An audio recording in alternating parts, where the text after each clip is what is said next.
नमस्कार, नमस्ते बिहार में राहुल ओझा आपके साथ। नमस्ते, मैं हूं आपके साथ शिप्रा झा।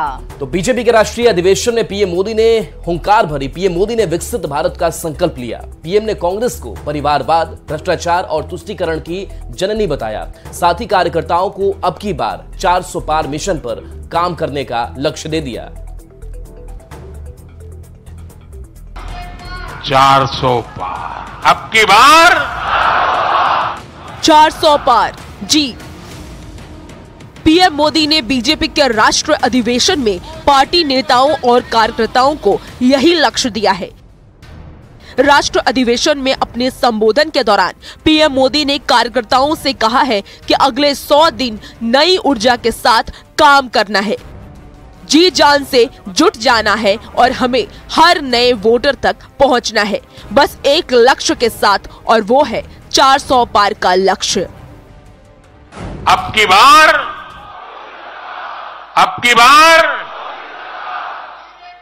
400 पार, अब की बार इस मिशन पर हमें जुट जाना है। लोकसभा चुनाव के पहले हुए बीजेपी के राष्ट्रीय अधिवेशन को संबोधित करते हुए पीएम मोदी ने अपने 10 साल के काम गिनाए और बताया है कि जिसे लोग असंभव मानकर चल रहे थे, इन 10 सालों में वो सब कुछ संभव हुआ। अयोध्या में भव्य राम मंदिर का निर्माण करके हमने 5 सदियों का इंतजार खत्म किया है।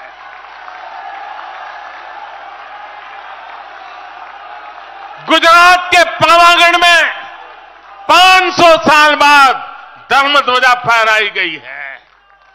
7 दशक बाद हमने करतारपुर साहिब राहदारी खोली है।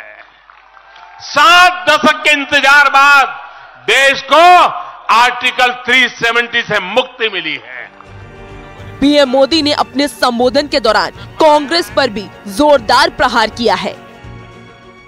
कांग्रेस का ट्रैक रिकॉर्ड हम सभी के सामने है।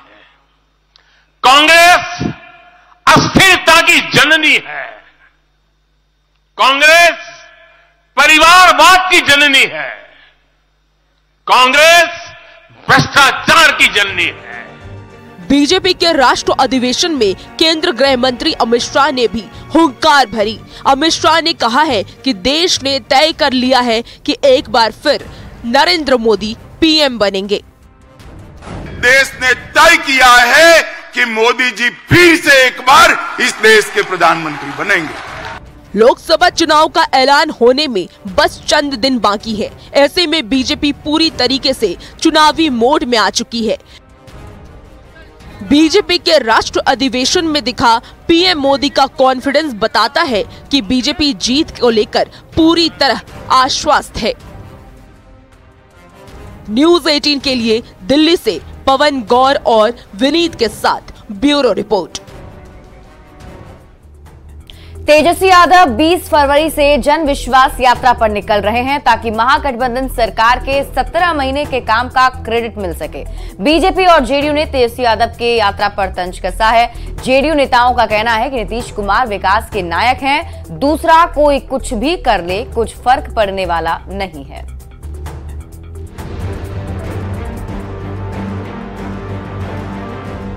लोकसभा का चुनाव नजदीक है, उसके पहले बिहार में भी चुनाव की चाल तेज हो गई है। तेजस्वी यादव के मंत्रिमंडल से आउट होने के बाद आरजेडी चुनावी यात्रा वाली चाल की तैयारी में है। तेजस्वी यादव ने सीधे जनता के दरबार में जाने का मन बनाया है और इसी के तहत 20 फरवरी से तेजस्वी यादव जन विश्वास यात्रा पर निकल रहे हैं ताकि पिछली महागठबंधन सरकार के कार्यकाल के दौरान हुए विकास कार्यों की क्रेडिट ली जा सके। तेजस्वी की यात्रा की तैयारी में पार्टी के नेताजी जान से जुट गए हैं। तेजस्वी यादव जी पूरे बिहार के हर जिला में जन विश्वास यात्रा पर निकल रहे हैं। उसी क्रम में 25 फरवरी को महुआ में भी कार्यक्रम प्रस्तावित है। पिछली सरकार के काम का क्रेडिट लेने की कोशिश के साथ शुरू होने जा रही तेजस्वी यादव की यात्रा पर जेडीयू ने तंज कसा है। जेडीयू नेता नीरज कुमार ने कहा है कि विकास के नायक नीतीश कुमार ही हैं और जनता जानती है कि काम उन्होंने ही किया है। तेजस्वी यादव जी जो परिवारवाद के लाल है, आप जन विश्वास यात्रा में घूमिएगा, बिहार के विकास के नायक कौन है? द रियल हीरो माननीय नीतीश कुमार जी हैं। तेजस्वी की यात्रा पर बीजेपी ने भी तंज कसा है। बीजेपी प्रवक्ता कुंतल कृष्ण का कहना है कि बजट सत्र शुरू होने वाला है, वैसे समय में विधानसभा की कार्यवाही में हिस्सा लेने के बजाय यात्रा करना बताता है कि इनको जनता के मुद्दों से कोई मतलब नहीं है। बिहार में विधानसभा का बजट सत्र चल रहा है। बिहार की जनता की आवाज उठाने का सबसे बड़ा प्लेटफॉर्म है बिहार की विधानसभा, और बजट सत्र में नेता विपक्ष का गायब रहना ये तो अपने आप में जनता के साथ बहुत बड़ा विश्वासघात है। पिछले लोकसभा चुनाव में आरजेडी का खाता भी नहीं खुल पाया था, पार्टी शून्य पर सिमट गई थी। 2024 के लोकसभा चुनाव में महज चंद दिन बाकी है। ऐसे में यात्रा की सियासत के जरिए तेजस्वी यादव वोट के जुगाड़ में निकल रहे हैं। अब जनता उनकी बातों पर कितना भरोसा करती है, इसे जानने के लिए लोकसभा चुनाव के रिजल्ट तक इंतजार करना होगा। न्यूज़ 18 के लिए पटना से अमित कुमार के साथ ब्यूरो रिपोर्ट। जेडीयू नेता और पूर्व मंत्री अशोक चौधरी ने राष्ट्रीय जनता दल की नौकरी देने के दावे पर तंज कसा है। उन्होंने कहा है कि क्या नौकरी पहली बार मिली है, इससे पहले नौकरी नहीं मिली थी क्या, या आगे नौकरी नहीं मिलेगी। उन्होंने सीएम नीतीश की बात को दोहराते हुए कहा कि नीतीश सरकार के 7 निश्चय पार्ट 2 के तहत 10 लाख लोगों को रोजगार और 10 लाख लोगों को नौकरी देने का वादा पूरा किया गया। ऐसा है कि नौकरियां उनका मोनोपोली थोड़ी है, खाली उन्हीं के शासनकाल में नौकरी मिली है कि उसके पहले भी नौकरियां मिली है, आगे भी नौकरियां मिलेगी। ये एक बार तेजस्वी जी का ये कहना कि सिर्फ हमारे समय में ही नौकरी हुई है, तो उनके पहले नौकरियां नहीं मिली थी। उनके पहले भी तो सरकार ने, नीतीश कुमार ने नौकरियां दी है, और उसके बाद भी नौकरियां मिलेगी। ये तो एक तगमा दे रहे हैं ना, एक प्रयास कर रहे हैं लोगों को ये भरमाने का कि ये जो नौकरियां हुई हमारे समय हुई। हमने घोषणा पत्र में दिया कि हम 10 लाख नौकरियां देंगे और 10 लाख रोजगार देंगे, ये उसका पार्ट है, 7 निश्चय 2 का पार्ट है। ये खुद अपना ही उसका वाहवाही लूट रहे हैं। और इसी बीच रुक कर लेते हैं बड़ी खबर की। दिल्ली से बड़ी खबर है, जहां मुजफ्फरपुर शेल्टर होम यौन शोषण कांड में सीबीआई की याचिका पर सुप्रीम कोर्ट में सुनवाई होनी है। आरोपी मधु पर सुनवाई होगी। आपको बता दें, आरोपी ब्रजेश ठाकुर की करीबी है मधु, जिसको लेकर आज सुप्रीम कोर्ट में सुनवाई होनी है। एनजीओ में ब्रजेश के बाद मधु ही सारे फैसले लिया करती थी, जो इसमें आरोपी बताई जा रही है। आज सुप्रीम कोर्ट में इस पर सुनवाई होनी है। जमुई से बड़ी खबर है, जहां नाबालिग लड़की के दुष्कर्म की कोशिश करने का मामला सामने आया है। घटना सिमुलतला इलाके की है। जानकारी के अनुसार दुष्कर्म में असफल होने पर आरोपी ने पीड़ित की बेरहमी से पिटाई की और अधमरा कर छोड़ दिया। गंभीर हालत में पीड़ित का इलाज सदर अस्पताल में चल रहा है। परिवार वालों ने सिमुलतला पुलिस से मामले की शिकायत की है। पुलिस परिजनों के बयान के आधार पर मामले की जांच कर रही है। तो जमुई से खबर, जहां वारदात के बाद आरोपी फरार बताया जा रहा है। पुलिस उस तक पहुंचने की कोशिश कर रही है। और बड़ी खबर गया से है, जहां जाली नोट छापने के धंधे का खुलासा हुआ है। पुलिस ने 4,73,000 के जाली नोटों के साथ ही 2 धंधेबाजों को गिरफ्तार किया है। घटना चेरकी थाना क्षेत्र के कुरवामा गांव की है। पुलिस को सूचना मिली थी कि यहां जाली नोट छापा जा रहा है, जिसके बाद पुलिस की विशेष टीम ने छापेमारी की और एक घर से 2 लोगों के पास से 4,73,000 रुपए के साथ ही जाली नोट छापने का प्रिंटर, पेपर और मुहर सहित कई आपत्तिजनक सामान भी बरामद किए गए हैं। बताया जा रहा है कि जाली नोटों की छपाई कर ये लोग खुद ही नोटों को खपाते थे, लेकिन पुलिस अब इनसे पूछताछ कर पूरे मामले की पड़ताल में जुटी हुई है। जब वहां पे रेड किया गया तो कुल मिलाकर के 4,73,400 रुपये नकली नोट बरामद किए गए हैं और 2 अपराध कर्मियों की गिरफ्तारी हुई है, जिसमें एक व्यक्ति का नाम है वीरेंद्र कुमार, जो चिरकी थाना के ग्राम कुरमावा का रहने वाला है, तथा दूसरे व्यक्ति का नाम है अनुज कुमार, जो टनकुप्पा थाना का रहने वाला है। और जो अभी तक पूछताछ में पता चला है, जो सामान बरामद हुआ है कि उसके द्वारा इन लोगों के द्वारा अपने स्वयं को उपयोग के लिए ले जाया जा रहा था, परंतु अभी हम लोग अनुसंधान में विभिन्न जो बिंदु हैं उस पर जाँच कर रहे हैं और फॉरवर्ड बैकवर्ड लिंकेज स्टैब्लिश इसमें करने का हम लोग प्रयास। पटना के अगमकुआं में फार्मेसी कॉलेज के छात्र की आत्महत्या पर आक्रोश थम नहीं रहा है। इसे लेकर छात्रों ने जमकर बवाल काटा है। छात्रों ने कॉलेज के प्रोफेसर नीतीश कुमार पर छात्र पंकज कुमार को आत्महत्या के लिए उकसाने और मानसिक रूप से टॉर्चर करने का आरोप लगाया है और उनकी गिरफ्तारी की मांग की है। छात्रों ने प्रोफेसर पर नंबर काटने की धमकी देने और जलील करने का भी आरोप लगाया है। आते हैं उस शिक्षक को जल्द से जल्द गिरफ्तार करे। हत्या को 8 दिन हो गया है, जो आत्महत्या बोला जा रहा है वो हत्या है और उसको 8 दिन हो गया है, लेकिन न कॉलेज प्रशासन की तरफ से उस संदिग्ध शिक्षक के खिलाफ एक भी नोटिस निकाला गया, न विभाग कार्रवाई किया, न पुलिस अब तक उसको गिरफ्तार किया। हम लोग मांग करते हैं कि जल्द से जल्द ऐसे शिक्षक का गिरफ्तार करके जेल में रूम में उसको टॉर्चर किया गया, क्योंकि परीक्षा के दौरान भी सबको किया जा रहा था, कहा जा रहा था तुम लोग डिप्लोमा से हो, पढ़ते लिखते नहीं हो, तो इस वजह से। और उसको अंदर क्या क्या किया, जब सबके सामने किया तो अंदर भी और कुछ किया होगा, तो वो फिर हम लोगों से बातचीत भी नहीं किया और रूम पे गया और उसके बाद सुसाइड कर लिया। 10th में अपने वो जो है डिस्ट्रिक्ट का टॉपर था और वो लड़का पढ़ने में बहुत ही अच्छा था और उसको जो है बुला करके ऐसे उसकाना कि तुम पढ़ते नहीं हो। पहले तो पूरा बैच को जलील किया जा रहा था एकदम प्रैक्टिकल में। पटना सिटी के आलमगंज थाना क्षेत्र के राजकीय फार्मेसी कॉलेज के छात्र पंकज कुमार द्वारा खुदकुशी किए जाने के मामले में अब तक आरोपी शिक्षक की गिरफ्तारी नहीं होने से नाराज फार्मेसी कॉलेज के छात्रों ने मशाल जुलूस निकालकर विरोध प्रदर्शन किया है। फार्मेसी कॉलेज के आक्रोशित छात्रों ने पुलिस प्रशासन, कॉलेज प्रशासन और स्वास्थ्य विभाग के खिलाफ जमकर नारेबाजी की। जल्द से जल्द दोषियों के खिलाफ ठोस कार्रवाई की मांग की गई है।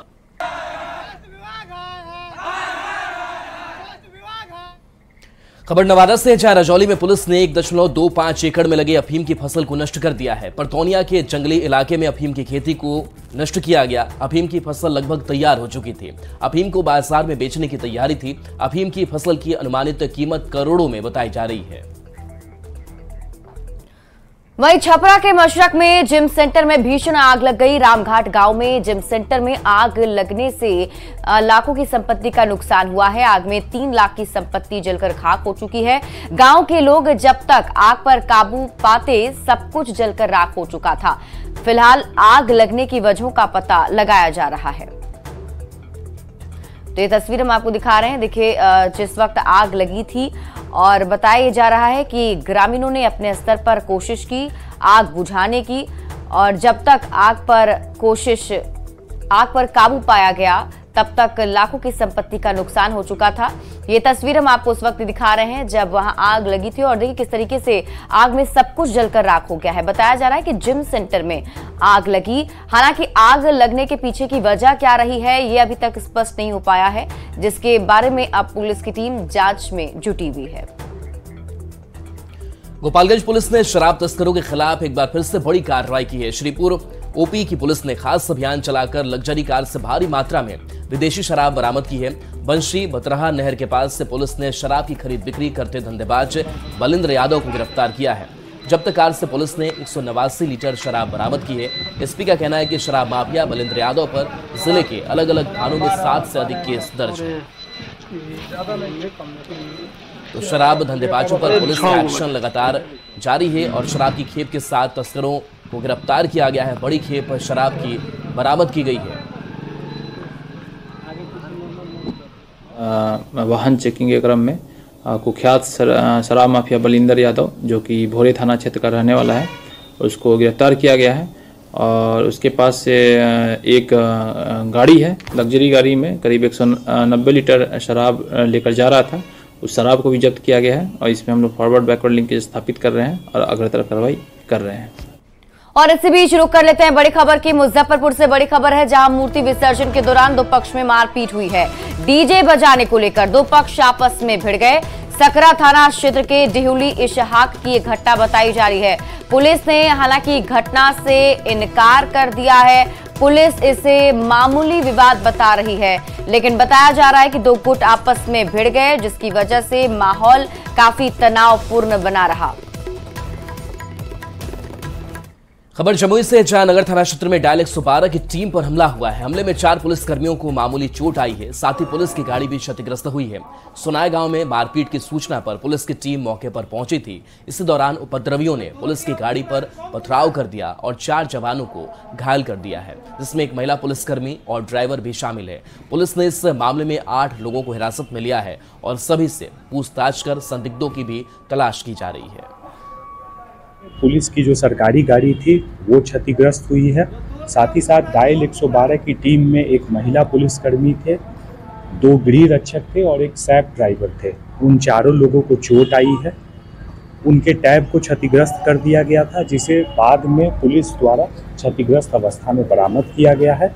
साथ ही साथ पुलिस द्वारा इस घटना के विरुद्ध, अपराधी तत्वों के विरुद्ध कार्रवाई में 8 लोगों को हिरासत में लेकर घटना के जो तथ्य और परिस्थिति से अवगत संदिग्ध हैं उनसे पूछताछ की जा रही है।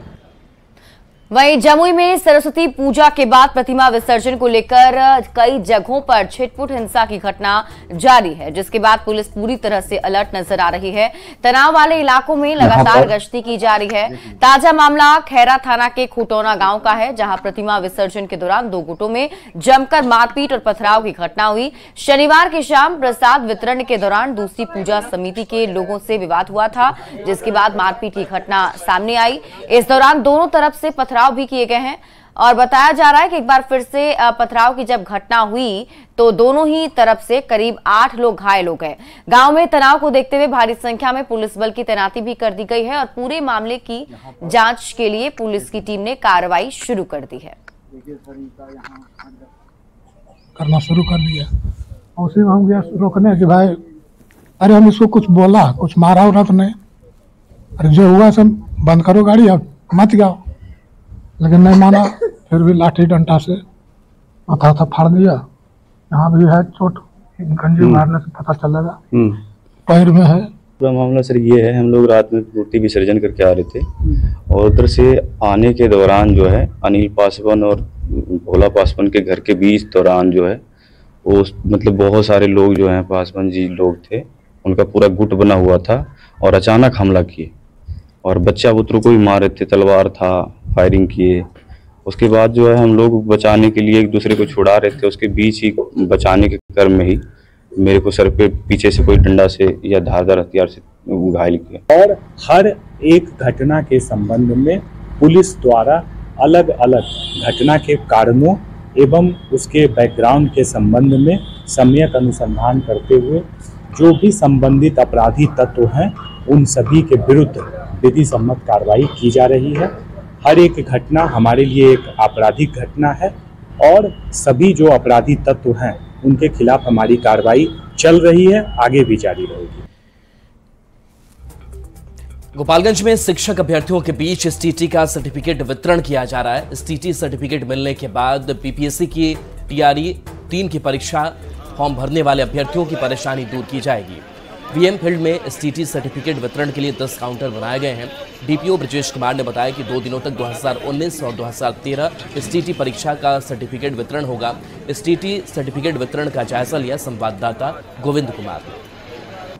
गोपालगंज में शिक्षा विभाग की ओर से एसटीटी उत्तीर्ण अभ्यर्थियों को इस वक्त सर्टिफिकेट देने का सिलसिला शुरू हो गया। ये गोपालगंज के वीएम फील्ड का मैदान है और यहाँ पर एसटीटी उत्तीर्ण जो अभ्यर्थी है उन्हें सर्टिफिकेट दी जा रही है। चूँकि कई दिनों से ये मांग की जा रही थी कि बीपीएससी का जो टीआरई 3 का जो फॉर्म भरा जा रहा है उसमें एसटीटी उत्तीर्ण होना जरूरी है और एसटीटी सर्टिफिकेट की कई दिनों से अभ्यर्थियों की ओर से मांग की जा रही थी। तो आज शिक्षा विभाग की ओर से वीएम फील्ड में कैंप लगाया गया है और कैंप लगाकर 2019 और 2023 में उत्तीर्ण जो एसटीटी के अभ्यर्थी हैं उन्हें आज ये सर्टिफिकेट दिया जा रहा है। कुल यहाँ पर अलग अलग काउंटर बनाए गए हैं और शिक्षा विभाग के जो डीपीओ हैं ब्रजेश कुमार वो हमारे साथ हैं, इनसे जानते हैं। सर कितने कुल काउंटर बनाए गए और किन किन लोगों को दिया जा रहा है? यहाँ पे कुल 10 काउंटर बनाए गए हैं और इसमें जो एसटीटी 2023 है और एसटीटी 2019 है उसके जो रिवाइज रिजल्ट है सभी जो अभ्यर्थी हैं उनका यहाँ पे हम लोग वितरण कर रहे हैं। यह कैंप 2 दिनों के लिए आयोजित किया गया है और इसके अलावा अगर जो यहाँ नहीं ले पाएंगे वह जिला शिक्षा कार्यालय से वो कभी भी आके अपना प्रमाण पत्र ले सकते हैं। क्या क्या डॉक्यूमेंट लिए जा रहे हैं उन लोगों से देने के लिए? यहाँ पे डॉक्यूमेंट उनसे लिया जा रहा है उनकी पहचान के लिए उनका आधार की स्वाभिप्रमाणित प्रति और जो उनका प्रवेश पत्र है उसकी एक स्वाभिप्रमाणित प्रति या अगर प्रवेश पत्र नहीं है तो उनका जो रिजल्ट का वेब कार्ड है, वेब कॉपी है उसकी स्वाभिप्रमाणित प्रति लेके हम लोग दे रहे हैं। तो 2 दिनों तक वीएम फील्ड में सर्टिफिकेट मिलेगा, लेकिन राहत की बात है वैसे अभ्यर्थी जो 2 दिनों में यहाँ आकर सर्टिफिकेट नहीं ले पाते हैं, तो उनके लिए शिक्षा विभाग परिसर में भी जो है एक मौका दिया जाएगा और वहाँ से भी वो अपने डॉक्यूमेंट को जमा करके जो STT का सर्टिफिकेट है, प्रमाण पत्र है, उसे ले सकते हैं। गोविंद कुमार, न्यूज़ 18 गोपालगंज। और न्यूज़ 18 बिहार झारखंड पर खबरों का सिलसिला लगातार जारी है। यहाँ रुक रहे बस एक छोटे से ब्रेक के लिए।